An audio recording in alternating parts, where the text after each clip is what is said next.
Assalamualaikum warahmatullahi wabarakatuh. Halo semuanya, sebelum saya memulai, yuk jangan lupa di like, comment, share, and subscribe ya.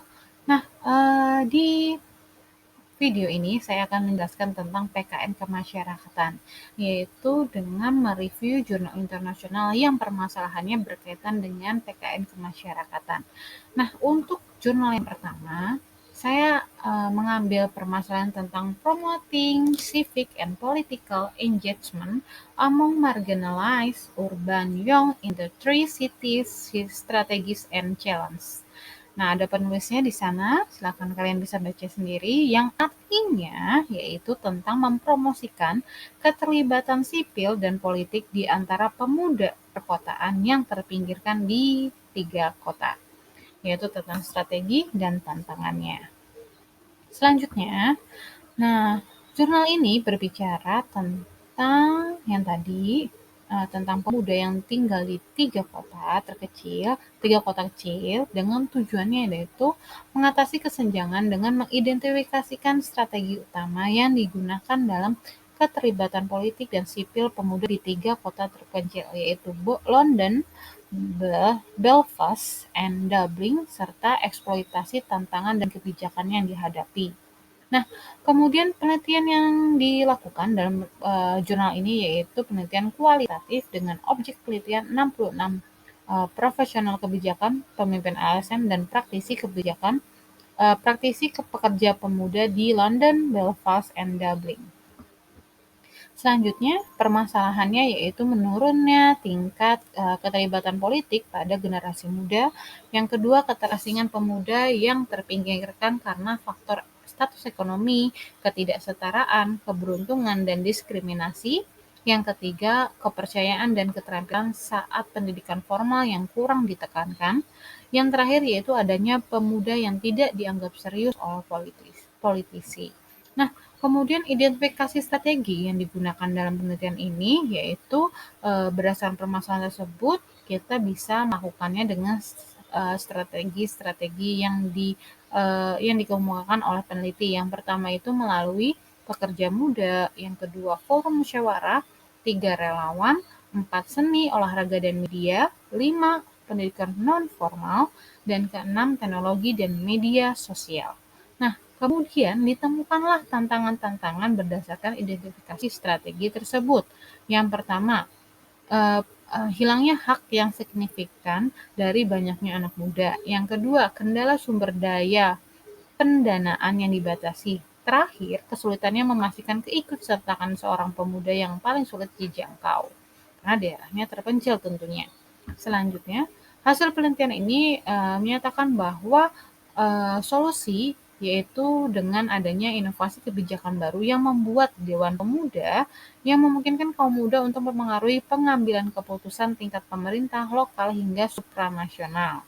Setelah melakukan kebijakan inovasi tersebut, responden mengakui adanya manfaat seperti adanya forum musyawarah dan parlemen pemuda yang lebih memberi kesempatan pemuda untuk terlibat langsung dalam sosial politik pemuda yang paling terpinggirkan dengan cara yang berarti. Jadi pemuda-pemuda yang tinggal di daerah 3 kota terpencil tersebut ada dengan adanya forum musyawarah dan parlemen pemuda ini dapat diajak seperti itu dalam membuat suatu kebijakan atau mengumpulkan pendapatnya dan lain sebagainya.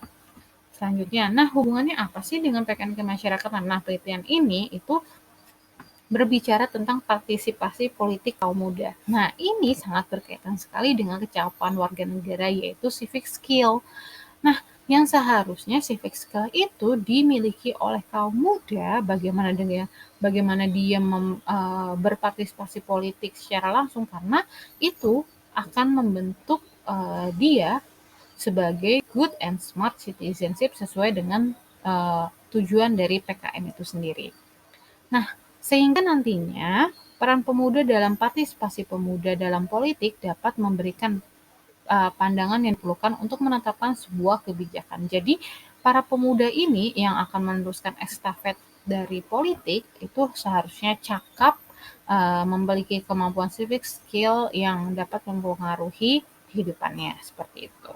Nah, selanjutnya jurnal yang kedua yaitu tentang using digital storytelling to facilitate critical thinking disposition in young civic engagement, recommended control trial, yaitu menggunakan mendongeng digital untuk memfasilitasi disposisi berpikir kritis dalam keterlibatan pemuda melalui uji coba terkontrol secara acak. Nah, ini ditulisnya juga sudah ada penulisnya dengan tujuannya yaitu meneliti sejauh mana digital storytelling, yaitu tentang gambar, teks, suara, elemen lainnya yang ada dalam media digital dapat mendorong pola pikir kritis reflektif peserta muda Hong Kong yang berusia dari 16 sampai 24 tahun. Nah, metodenya ini secara tidak langsung itu mengungkapkan bahwa ia melakukan penelitian kuantitatif, yaitu dengan adanya uji coba terkontrol secara acak dan menjadi pembuktian ilmiah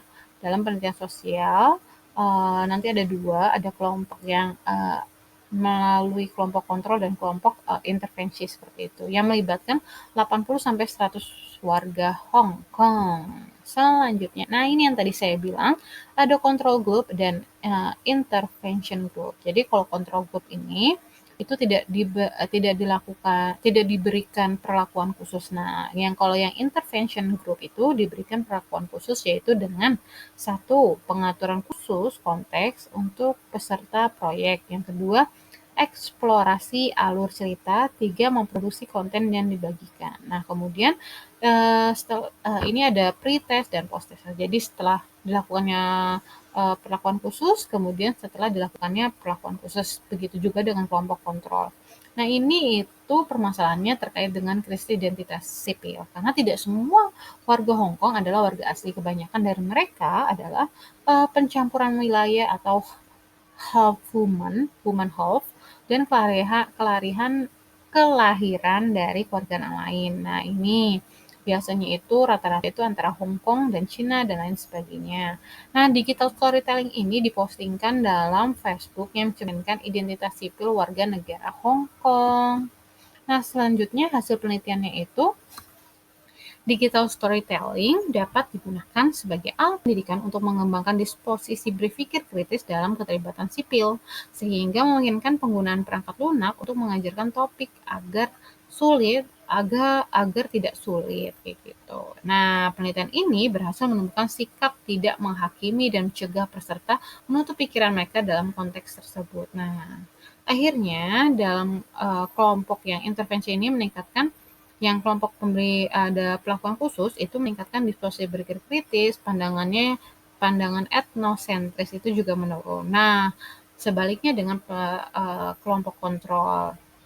Nah, sehingga secara keseluruhan digital storytelling dapat digunakan untuk mengembangkan berpikir kritis generasi muda dalam kegiatan yang melibatkan masyarakat. Selanjutnya, nah kesimpulannya itu peserta kelompok intervensi atau diberikan perlakuan khusus dapat meningkatkan disposisi berpikir kritis. Nah, pandangan ini etnosentrisnya juga menurun, sedangkan kelompok yang kontrol ini pemikirannya cenderung tertutup, tetapi peserta dalam kelompok intervensi pada posisi yang tetap atau stabil, sehingga secara keseluruhan digital storytelling ini dapat digunakan untuk mengembangkan berpikir kritis peserta muda dalam kegiatan keterlibatan masyarakat. Nah, hubungannya apa sih dengan PKN kemasyarakatan?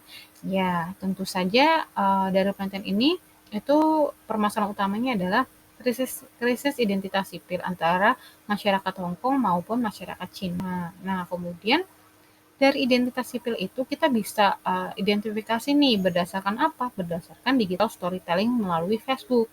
Digital storytelling itu kayak misalkan postingan-postingan gitu loh teman-teman. Jadi postingannya itu di Facebook itu mencerminkan warga Hong Kong or warga Cina seperti itu. Dari digital storytelling itu kita bisa menemukan yang namanya berpikir kritis. Dari berpikir kritis itu, kita juga mempunyai yang namanya civic skill. Nah, civic skill ini yang nantinya itu wajib banget dimiliki oleh citizenship atau warga negara yang nantinya dengan mempunyai sikap berpikir kritis, kemudian ada juga civic skill, itu dapat mencerminkan yang namanya smart and good citizenship seperti itu. Jadi ada hubungan PKN kemasyarakatannya. Selanjutnya, nah, sampai sini dulu perjumpaan kita. Terima kasih ya teman-teman sudah menonton video ini. Jangan lupa untuk di like, comment, share, and subscribe, terutama di subscribe, supaya saya lebih semangat lagi bikin video-videonya. Terima kasih teman-teman. Wassalamualaikum warahmatullahi wabarakatuh. Jangan lupa ya patuhi protokol kesehatan. Sampai jumpa lagi.